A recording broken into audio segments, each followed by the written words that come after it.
Hello everyone, and welcome to a new video of the basics of first-person shooter series. In this series we talk about basic concepts of first-person shooters and how they can be used for your advantage. In this occasion we will see interactions with the world. I will talk you first about basic interactions, and then we'll go deep into map awareness. This will help you to understand better the factors that you will have to consider to win more fights using your surroundings in your favor. Previously, we have talked about everything you can do and see on first-person shooter games. On this video and the next one, all of this will come together in order for you to become a better player and check your flaws and strengths. If you're new to first-person shooters, I really suggest you to check the previous videos first. I'll leave you the aiming video up here. So let's get to it. First, we'll talk about basic interactions. By this I mean everything you can move, shoot, use, pick up, interact, have effect on, or that has effect on you and the world you're matched into. Usually to interact, press E on keyboard or the left button of your button pad on controller. Some examples are opening doors, pick up items and weapons, activate switches, and basically everything that's not shooting using abilities or utility on first-person shooter games. Another type of basic interactions are things you can do besides moving and shooting, like switching weapons, opening your inventory, opening your map, and holding items on your hands. We could say that all of these are interactions with oneself. The previous basic actions mentioned take time, and in the middle of a fight you have to know pretty well how much of it takes to make one of these actions. This is known as timing. Timing is defined as the regulation of occurrence, pace, or coordination to achieve a desired effect. I leave you the full definition of timing in the description below. Pro players of first-person shooters are masters on timing. They have achieved to know exactly how much time it takes to do each action and manage this time effectively. Last player standing.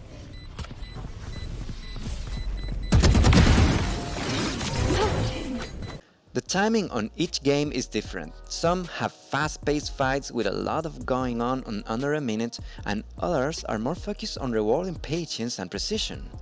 I encourage you to take awareness of the time it takes you to do some actions in-game, like looting on battle royales, looking at your map or inventory, where you are basically blind to what's happening, or maybe you often get caught with the wrong weapon in your hands and switching to the right one gives enough time to your opponent to knock you out. Being conscious of the timing will let you always be prepared for a fight. Now let's get to the world you're merged into. One of the main topics you have to dominate is map awareness. Having map awareness is the biggest milestone for new players to achieve in order to become better. There are some levels of its understanding and how to apply it while playing. I'll talk about that in a minute, but first, what is map awareness? Map awareness, as the name suggests, is your ability as player to be aware of different aspects of the map. Let's check them now. Layout. Layout is how the map is displayed, the different paths and connections that exist and way to get from one point to another. You can't walk through structures that define the layout, like walls, buildings, etc. Elements. This refers to small structures or objects present on the map that you can go around or jump over. They are used to take cover and sometimes they make connections on the map layout. Surfaces. These are the textures present on the floor and elements of the map. Since we don't have touch sense in the game, surfaces are represented as sounds, which is very important in order to detect where are your opponents. Altitude, it's kinda self-explanatory. It means the vertical positioning that you or your opponents can reach at the map. Layout and elements tend to merge into each other on big maps and when the moving system allows you to climb easily to high ground. All of these aspects are subjected to scale. Let me explain with the next examples.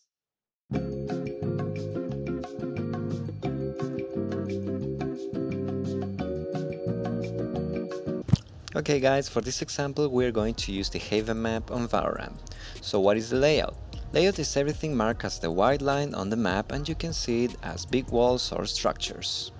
The elements of the map are these boxes where you can get up to and you can even go around. Sometimes you can get by jumping and sometimes you need a special skill to get to it. For the surfaces we have this one on wood, as you can hear. Down on the boxes we have the metal. On the ground floor we have the stone, and down here we have the sand. 30 seconds left. Also note that every surface makes a different sound when hit.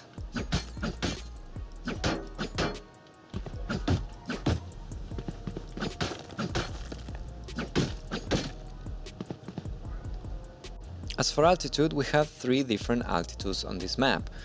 The highest one is where I'm standing right now on the window. Next we have top of each box. And next we have the ground level. Okay, in this next example we're going to use Apex Legends. Pretty much everything works the same for layout, elements and surfaces, but the altitude on this game is very different because you can switch from one another very easily. You have abilities and you can climb up things, you can go from anywhere from up to bottom very quickly. Also there is no fall damage, so the only difference is very easy to go from one way to another. Alright, but how can you improve your map awareness? Well, you already made the first step.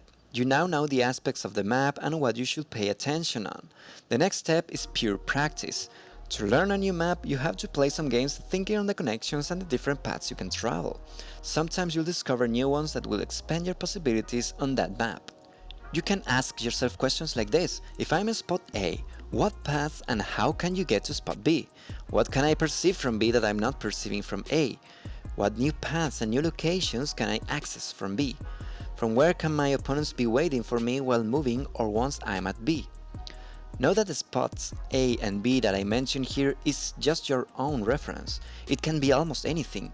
That will depend on you and your own skill to perceive your surroundings. They can be specific elements on the map, or maybe you choose your own spots. They can be long transitions or just a few meters. This has a lot to do with your spatial awareness on real life. If you usually have a hard time identifying where in the north is, probably this will be a little harder for you to practice, but don't discourage yourself. This is a very good opportunity to improve and learn new skills. When I started talking about map awareness, I told you about different levels of understanding. We just learned the first one that I define as physical map awareness, the objects, map layout, surfaces, and everything we just saw. The second level is time map awareness. It refers to knowing the time it takes to travel from one place to another, considering the terrain characteristics and path you're taking. There's a different timing when you walk than when you run to another spot, or climbing stairs takes different time than when jumping to high ground. When you know the possibilities and the time it takes to go from one place to another, you will get to the next level. The third level is when you project map awareness. This is an advanced technique where you apply your own map awareness to your opponents. This means that once you know the current position of your target, you can calculate the possibilities of where can he move and how much time it will take him to get to each possible spot. The fourth level is real-time map awareness. Once you can calculate the possibilities of your opponents, you can determine what decision they will make on the current situation and be prepared for it. This will let you make a decision of what your next step should be. Pro players excel at this level. This is found in for most of the smart pro plays clips where they manage to do this thinking effectively. The fifth and last level is team map awareness. This is done by applying the individual 4 previous levels as a team and communicating to each other effectively. You can't overwhelm your teammate with information. You have to be as effective to communicate as he has to be on making a quick decision. This is something present on highly competitive games, usually big tournaments, and most of what happens on this level is invisible for the rest of players. You will be stepping into each level with practice. It requires to play a lot to learn new maps and new possibilities for you and your opponents. The exercise to raise your map awareness is learn new ways to get to new places. You can do this by several ways. You can go into an empty map and explore it all by yourself without the pressure of someone that's going to shoot you, or maybe you can watch some videos where people tell you the new ways you can get to certain spots, or stand in a new place where you can watch for enemies, and that will help you a lot. That will give you that sensation that you're improving, and when you practice it and you use it on a game, you will see how much different it makes when you have map awareness than when you don't. Everything about map awareness and timing will vary according to your skill level and the one of your opponent. It requires experience to determine this, and a lot of humility to compare your own skill with the one of your opponent. I see every day that players rage when being killed by someone that in their mind is worse player than them, and maybe they are less skilled in aiming or moving, but probably they make better decisions and are smarter in positioning themselves. Don't be that player that looks down on their opponents or teammates. That will only make you too stuck on your current skill level, diminishing your possibility to evolve and overall turning yourself into a mediocre player that gets mad at every time you play a game. Confronting an opponent is an engaging and exciting thing you will be doing constantly on first-person shooter games, where you are proving and encouraging yourself to improve and be better. I've seen players with poor aiming skills but masters at playing with their opponent's mind, and trust me, like chess, first-person shooter games are all about playing your opponents, and this interaction is something we will see on the next and last video of this series. That's all for now. If you like this video, subscribe for more content and thumbs up, it will make me smile. You can also ask me something, your appreciations, things you would like to see in the future, or basically anything you want to tell me in the comment section. I'm Capo Asinth, thank you for watching and have a nice day.